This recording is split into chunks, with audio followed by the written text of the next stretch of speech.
नासरीन आदाब, आप तमाम का Z9 उर्दू न्यूज़ में खैर मक़दम है। आज बतारीख 18 नवंबर बरोज़ पीर को बेगमपेट ट्रैफिक ट्रेनिंग सेंटर में शराब पीकर गाड़ियां चलाते हुए पकड़े जाने वाले अफराद और इनके अहल खाना के साथ एडिशनल कमिश्नर विश्वा प्रसाद IPS ने खुसूसी तौर पर मुलाकात करते हुए तमाम की काउंसलिंग भी की और इस बात का एहसास दिलाया कि नशे में धुत होकर गाड़ियां चलाना न सिर्फ ख़तरनाक है बल्कि एक बहुत बड़ा जुर्म भी है। मज़ीद कहा कि इस साल पुलिस की जानिब से 48,785 ड्रंक एंड ड्राइव के केसेस बुक किए गए हैं, जिनमें से ज़्यादातर यानी तकरीबन 82% मोटरसाइकिल सवार शामिल है। 3,000 अफराद को 1 से लेकर 15 दिन की जेल की सज़ा भी दी गई। अदालतों ने बाकियों पर 9 करोड़ रुपए का जुर्माना भी आयद किया है, जिसके बाद कई सारे अफराद पर कानूनी कार्रवाई भी की गई और इन्हें जेल की सज़ा भी दी गई। लेकिन इसके बावजूद भी कई सारे ऐसे अफराद लापरवाही और नज़रअंदाजी का मुजाहरा करते हुए अपनी वही मुजरिमाना सरगर्मियाँ जारी रखे हुए हैं। इस मौके पर इन्होंने तमाम को इंतबाह दिया कि बार बार इसी तरह की गैर कानूनी सरगर्मियाँ अंजाम देने वालों पर सख्त से सख्त कानूनी कार्रवाई की जाएगी। पेश है Z9 उर्दू न्यूज़ की एक खुसूसी रिपोर्ट। मज़ीद ताज़ा तरीन ख़बरों से जुड़े रहने के लिए चैनल को YouTube पर लाइक, शेयर, सब्सक्राइब और तमाम सोशल मीडिया प्लेटफॉर्म्स पर फॉलो ज़रूर करें।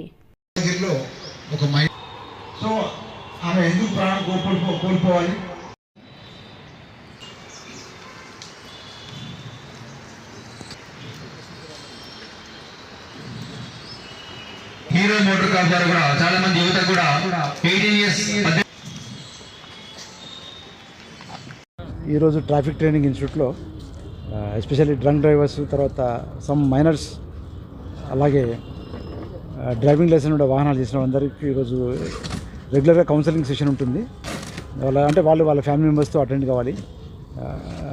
ఫాదర్ కానీ, మదర్ కానీ, వైఫ్ కానీ వాళ్ళతో అటెండ్ కావాల్సి ఉంటుంది. ఈరోజు ఒక కౌన్సిలింగ్ సెషన్ ఆర్గనైజ్ చేయడం జరిగింది. ఇందులో డ్రంక్ డ్రైవర్స్ ప్లస్ వాళ్ళ ఫ్యామిలీ మెంబర్స్ అందరూ అటెండ్ అయ్యారు. వీళ్ళందరితో కొద్దిగా ట్రాఫిక్ సెన్స్, ట్రాఫిక్ డిసిప్లిన్ గురించి, తాగి వాహనం నడిపితే ఏంటి పర్యవసానం ఏంటి, కన్సిక్వెన్స్ ఏంటి, తర్వాత వాళ్ళు జరగబోయే ప్రమాదాల గురించి, వాళ్ళకి ముందు ఇలాంటి చేయొద్దని వాళ్ళతో ప్రమాణం చేయించడం. తర్వాత గత కొన్ని రోజులుగా మేము ఈ స్పెషల్ డ్రైవ్లో చేసిన చర్యలు చేపట్టడం జరిగింది. ఈ సంవత్సరం చూస్తే 48,785 కేసులు Hyderabad traffic police drunk drivers మీద బుక్ చేయడం జరిగింది. అందులో అనాలిసిస్ చేస్తే 82% మంది 2 వీలర్ రైడర్స్ ఉన్నారు. తర్వాత ఆటో డ్రైవర్స్ ఒక 4.5% ఉన్నారు. ఎస్పెషల్లీ కార్ డ్రైవర్స్ వాళ్ళు ఒక 10.2% ఉన్నారు. సో వీళ్ళందరికీ కూడా ఒక 3,000 మంది జైలుకి వెళ్ళారు. ఒక రోజు నుంచి 16 రోజులు. Courts they have imposed fine 9.5 crores వరకు కూడా ఫైన్స్ కలెక్ట్ చేశారు. రిపీట్ వయలేటర్స్ ఉన్నారు. రెండోసారి తాగి దొరికిన వాళ్ళు కూడా ఒక సుమారు 2,600 మంది ఉన్నారు. సో ఇవన్నీ చూస్తే ఇది అలార్మింగ్ ట్రెండ్. అంటే మేము పోలీసు స్పెషల్ డ్రైవ్ చేస్తున్నాము, కోర్టు ముందు హాజరుపరుస్తున్నాము, జైలుకి వెళ్తున్నారు, డ్రైవింగ్ లైసెన్స్ సస్పెండ్ చేయడం జరుగుతుంది. తర్వాత కల్పబుల్ హోమ్సైడ్ లాంటి కేసెస్ కూడా బుక్ చేస్తున్నారు. But the trend has to change. మార్పు కనబడట్లేదు. సో అవగాహన ఒకటే దీనికి సొల్యూషన్లా కనబడుతుంది. అవగాహనతో పాటు ఎన్ఫోర్స్మెంట్ ఎలాగో నడుస్తుంది. బట్ అవగాహన రాహిత్యం వలన ఇలా చేస్తున్నారు అనిపిస్తుంది. Because most of them are from lower economic strata. 82% plus వాళ్ళు 2 వీలర్ రైడర్స్ ఉన్నారు. వాళ్ళని చూస్తే మనకు తెలిసిపోతుంది వీళ్ళందరికీ.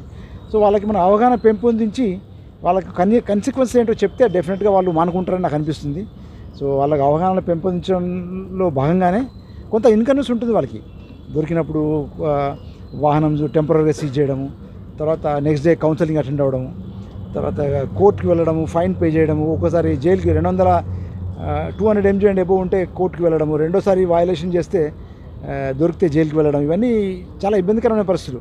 అన్నిటికంటే ముఖ్యంగా ఎలాంటి తప్పు చేయని ఫ్యామిలీ మెంబర్స్ని ఇక్కడ కౌన్సిలింగ్ చేసినట్టు ఉండడం really we feel sorry for them. But తప్పదు, some moral pressure, moral binding కోసమే వాళ్ళ ఫ్యామిలీ మెంబర్స్ పిలిపించడము. సో అట్లీస్ట్ టుమారో వాళ్ళు మళ్ళీ చేయరని. ఒకసారి ఐ కెన్ అండర్స్టాండ్, రెండోసారి చేయొద్దు కదా, తెలుసుకోవాలి కదా. So that means you know regard for law of the land. రెండోసారి తాగి నడిపి, మూడోసారి తాగి నడిపి దొరికితే that what does it mean? It is total utter disregard for the rule of law. So అందుకోసం వాళ్ళకు సెన్సిటైజ్ చేసి వాళ్ళతో కొద్దిగా ఇంటరాక్ట్ అయ్యి మళ్ళీ ఇట్లాంటివి చేయకుండా వాళ్ళు అవగాహన పెంపొందించడం కోసం ఇలాంటి ట్రాఫిక్ అవేర్నెస్ స్కీమ్స్ నేను మా డీసీపీస్ కూడా once in our will keep coming, వీళ్ళకి ఎగ్జిక్యూట్ చేస్తాం. ఇది ట్రాఫిక్ ట్రైనింగ్ ఇన్స్టిట్యూట్ కొంచెం is in a bad shape. Hero Honda వాళ్ళు ఈ ట్రాఫిక్ ట్రైనింగ్ ఇన్స్టిట్యూట్ వాళ్ళు మెయింటైన్ చేస్తున్నారు. వాళ్ళ యొక్క సహకారంతో ఒకసారి మళ్ళీ దీనంతా మా సిపి గారు సివి ఆనంద్ సార్ ఇక్కడ DCP traffic additional CP traffic ఉన్నప్పుడు ఈ ట్రాఫిక్ ట్రైనింగ్ ఇన్స్టిట్యూట్ ప్రారంభించబడింది. ఇప్పుడు కొంచెం ఇట్స్ కొద్దిగా దీనావస్థ స్థితిలో ఉంది. వాళ్ళని రిక్వెస్ట్ చేస్తాము, దే కమ్ ఫార్వర్డ్. నెక్స్ట్ ఒక 3-4 మంత్స్లో కూడా దీని అంతా టోటల్గా రివామ్ చేయించేసి మా సిపి గారి చేతిలో మళ్ళీ ఒకసారి దీనికి హైదరాబాద్ సిటీ పబ్లిక్కి పునరంకితం చేయాలనే ఉద్దేశంతో ముందుకు వెళ్తున్నాం. పాదచారులకు మీరు ఎటువంటి జాగ్రత్తలు రోడ్డు దాటే సమయంలో? పెడస్ట్రియన్ సేఫ్టీ అనేది చాలా important. Traffic basically ignorance of law is not a excuse. So చాలామంది తెలియక దాటుతుంటారు. చాలా జాగ్రత్తగా ఉండాలి. జీబ్రా క్రాసింగ్ ఉన్నప్పుడు దాటాలి. ప్రమాదం జరగకుండా చూసుకోవాలి. ఫుట్పాత్లు లేని దగ్గర పాదచారులు ఏ విధంగా జాగ్రత్తలు తీసుకోవాలి? వాళ్ళు నడిచే విధానం ఎట్లా ఉండాలని? ఫుట్పాత్లో ఆక్రమించి షాపులు పెట్టారో చాలా ఇబ్బంది పడుతున్నారు పాదచారులు. అలాంటి వాళ్ళని ఎట్లా కట్టడి చేయాలి? మీరు చెప్పండి. రోడ్డు దాటుతున్నప్పుడు ఏంటంటే ఫుట్పాత్ ఉంటుంది. ఫుట్పాత్ ఉన్నప్పుడు రైట్ సైడ్ కానీ లెఫ్ట్ సైడ్ నడవచ్చు. అదే ఫుట్పాత్ లేనప్పుడు మనం రోడ్కి రైట్ సైడ్ నడుపుతున్నాం అనుకోండి ఎగ్జాంపుల్. ఎందుకంటే ఫుట్పాత్ లేని స్థలంలో రోడ్కి రైట్ సైడే ఉండాలి. ఎందుకంటే వాహనాలు ఎదురుగా వస్తాయి, వాహనాలు వెనకించి రావు.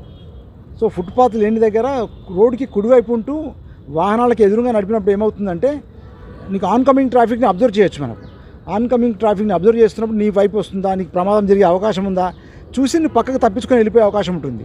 అదే మీరు రోడ్కు లెఫ్ట్ నుండి నడుస్తుంది అనుకోండి, రోడ్కి లెఫ్ట్ ఉంటే ఏమవుతుంది, ప్రతి వాహనం బ్యాక్ సైడ్ నుంచి వస్తుంది. వెనక నుండి వచ్చే వాహనాన్ని మీరు చూడరు కదా. మీరు లెఫ్ట్ సైడ్ నుండి నడుస్తుంది అనుకోండి, రోడ్కి ఎక్స్ట్రీమ్ లెఫ్ట్లో ఉండి నడుస్తున్నప్పుడు వాహనాలు బ్యాక్ సైడ్ నుంచి వస్తూ ఉంటాయి. కాబట్టి మీకు వెనక నుండి ప్రమాదం జరిగి కాలు చేతులు పోవచ్చు, ప్రాణ నష్టం జరగవచ్చు. కాబట్టి ఫుట్పాత్ లేనప్పుడు రోడ్డుకి ఎడం వైపు ఉంటూ నడవకూడదు, రోడ్డుకి కుడి వైపు ఉంటూ నడవాలి. వెనక నుంచి నడిపితే వాహనాలు బ్యాక్ సైడ్ నుంచి యాక్సిడెంట్ చేస్తారు. ఎదురుగా నడిచారనుకో మీ వైపు వచ్చినప్పుడు తప్పించుకోవచ్చు. సో చాలామంది ఈ చిన్న సింపుల్ విషయాన్ని కూడా అవగాహన రాహిత్యంతో లేకుంటే అండర్స్టాండింగ్ లేక వాళ్ళు పాటించట్లేదు. ఎస్పెషల్లీ మహిళలు కూడా పార్కులలో వెళ్తూ ఉంటారు, రోడ్ మీద మార్నింగ్ వాక్ చేస్తూ ఉంటారు.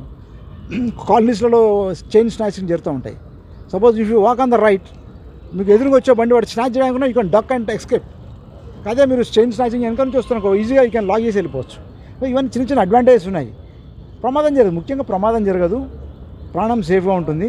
ఇలాంటి చిన్న దొంగతనం నుంచి తప్పించుకోవచ్చు. రైట్.